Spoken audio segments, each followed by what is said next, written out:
Hey tea lovers, welcome back to Tea of the Week. This week we are featuring one of our newer blends, organic Genmaicha. Genmaicha is a traditional Japanese tea that dates back to the 15th century and has an ingredient not commonly found in tea. The origins of Genmaicha are not fully clear, but the most popular story of its origin is about a samurai servant named Genmai who was serving his master tea.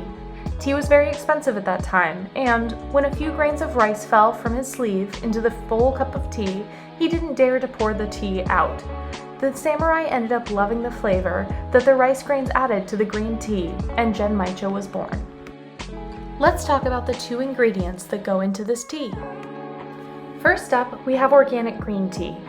Green tea is full of antioxidants and is known to decrease inflammation, lower cholesterol, and boost the immune system. Green tea is also high in vitamin C and can boost energy. Green tea has a delicious earthy flavor and pairs lovely with the toasted rice. The second ingredient is organic toasted brown rice. The popped grains of brown rice add a delicious nutty and toasted flavor to this blend. If you've ever eaten a rice cracker, the brown rice grains add a similar flavor.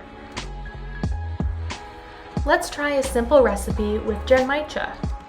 I'm going to start with a couple teaspoons of Genmaicha into my teapot and then add some nearly boiling water and let this steep for 5 to 7 minutes. While this is steeping, I'm going to add some honey to some hot oat milk and give that a froth to make it light and fluffy.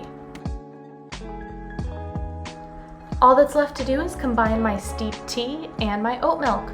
If you're hesitant about trying this tea, I definitely recommend trying a sample size of it. It's actually very delicious, even though the brown rice sounds a little strange if you haven't had anything like this before.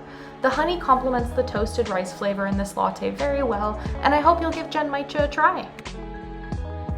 Thanks so much for joining me for Tea of the Week this week. As always, all the links you need will be in the description below, and if you enjoyed this video, please like and subscribe so you can check up on what we're doing next time. Have a great rest of your week. Bye-bye!